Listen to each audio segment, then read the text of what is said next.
انتهز فرصة زيارتي لمحافظة بيت لحم لأتوجه إلى أبناء شعبنا الفلسطيني بأحر التهاني بمناسبة عيد الميلاد المجيد ورأس السنة.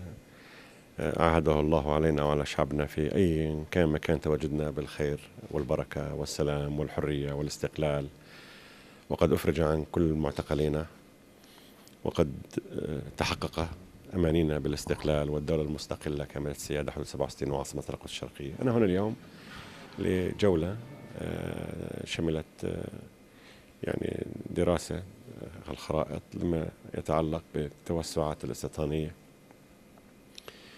التي تهدف إلى خنق بيت لحم وفصل كليا جنوب الضفة الغربية عن شمالها، وفصل بيت لحم عن القدس. وما المشاريع الاستيطانية الأخيرة التي ركزت في منطقة بيت لحم إلا جزء من مخطط إسرائيلي يهدف إلى تدمير أي محاولة لإقامة دولتين على حدود 67. يعني الآن من مساحة الكلية لمحافظة بيت لحم بقي لبيت لحم 13 أو 14% من مساحة الأرض. وأيضا بنفس المناسبة أنه وجهنا دعوة ل50 صحفي دولي ومحلي أيضا ليشاركونا مع ملفاتنا، مع خرائطنا، مع عيوننا لرؤية ما تواجهه محافظة بيت لحم. بالنسبة للقرارات الاستيطانية ليلة أمس 1000 وحدة استيطانية إسرائيلية. نحن إضافة الإدانة الشديدة لهذه القرارات التدميرية وأيضا اعتداءات المستوطنين على بلدة بتين، والتي ترقى الآن إلى جرائم حرب بكل ما يمكن معنا، ونحمل الحكومة الإسرائيلية مسؤوليتها ونتائجها وتبعاتها. طلبنا من اللجنة الرباعية أنه آن الأوان لمحاسبة إسرائيل، آن الأوان لمساءلة إسرائيل، آن الأوان للكف عن التعامل مع إسرائيل كدولة فوق القانون، لأنه من يريد استئناف عملية السلام، من يريد الحفاظ على خير الدولتين، لا يمكن له أن يستمر في نمطية العمل الحالي فيما تقوم به إسرائيل من مخطط تدميري مبرمج يهدف إلى تدمير خير الدولتين. الرباعية الدولية هي ليست صوت واحد. الرباعية الدولية هي الولايات المتحدة، والولايات المتحدة هي انحيازها لإسرائيل ليس جديد. إسرائيل جزء من الحياة السياسية الأمريكية، هذا صحيح.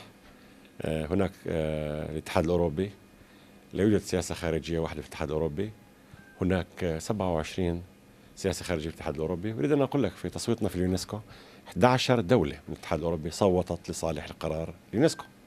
ليس الذي يصوت لصالح عضوية فلسطين على حدود 67 بعاصمة القدس تكون عضو في اليونسكو، هذا ليس منحاز لإسرائيل.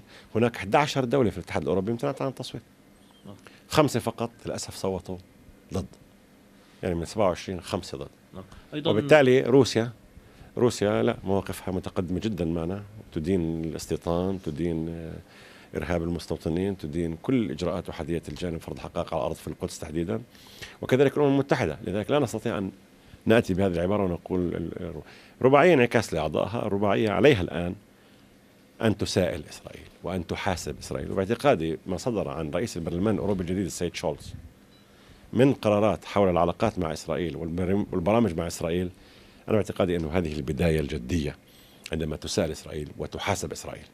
ما يقول السيد شولز رئيس البرلمان الأوروبي الجديد شيء باعتقادي أن استمر فيه وصارت أوروبا على الدرب، هذا سيشكل منعطف تاريخي وتطور إيجابي كبير جدا فيما يتعلق بوجوب مساءلة إسرائيل.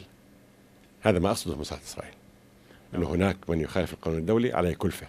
هناك جرائم حرب، يعني البناء الاستيطاني، مصادرة الأراضي، هدم البيوت، تهجير السكان، ترويع السكان، إرهاب مجموعات المستوطنين ضد أبناء شعبنا الأعزل، كل هذه جرائم حرب حسب ميثاق جنيف 49، هي جرائم حرب. الآن سفيرنا في الأمم المتحدة يقوم بإجراء مشاورات لوضع، لا أقول متى ولا أعرف متى، لكن استكمال المشاورات لإمكانية وضع مشروع قرار لهذه الأعمال الاستيطانية الإسرائيلية والخروقات الإسرائيلية أمام مجلس الأمن، مشروع قرار.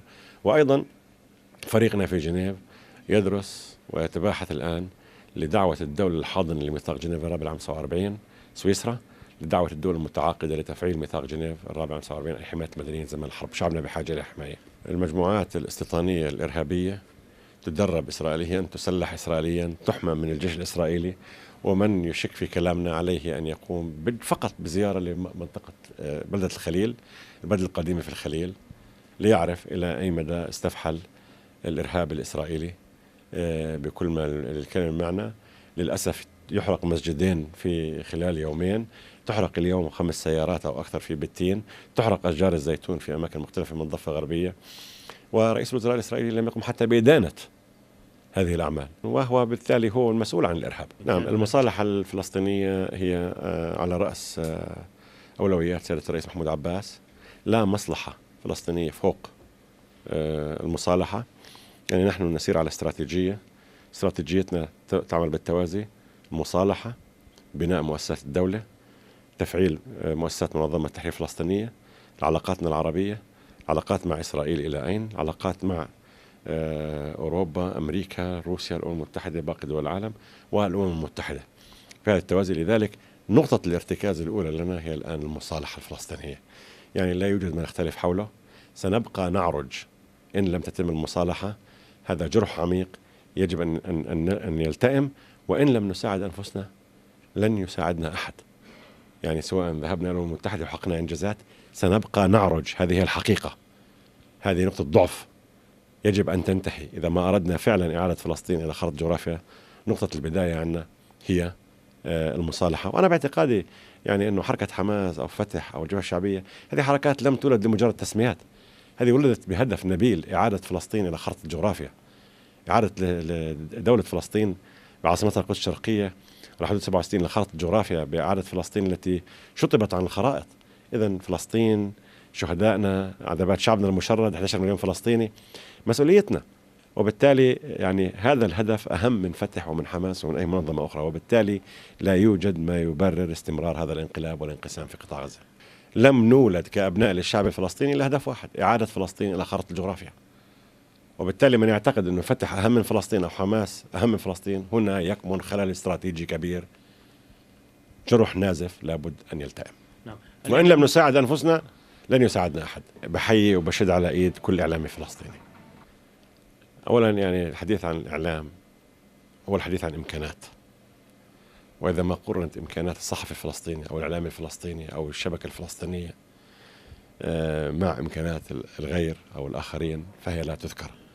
ولكن مع ذلك يعني اليوم أنا شخصيا أحصل على أخباري ليس من التلفزيون، أحصل من خلال الإنترنت، من خلال مواقعكم، من خلال مواقع كثيرة.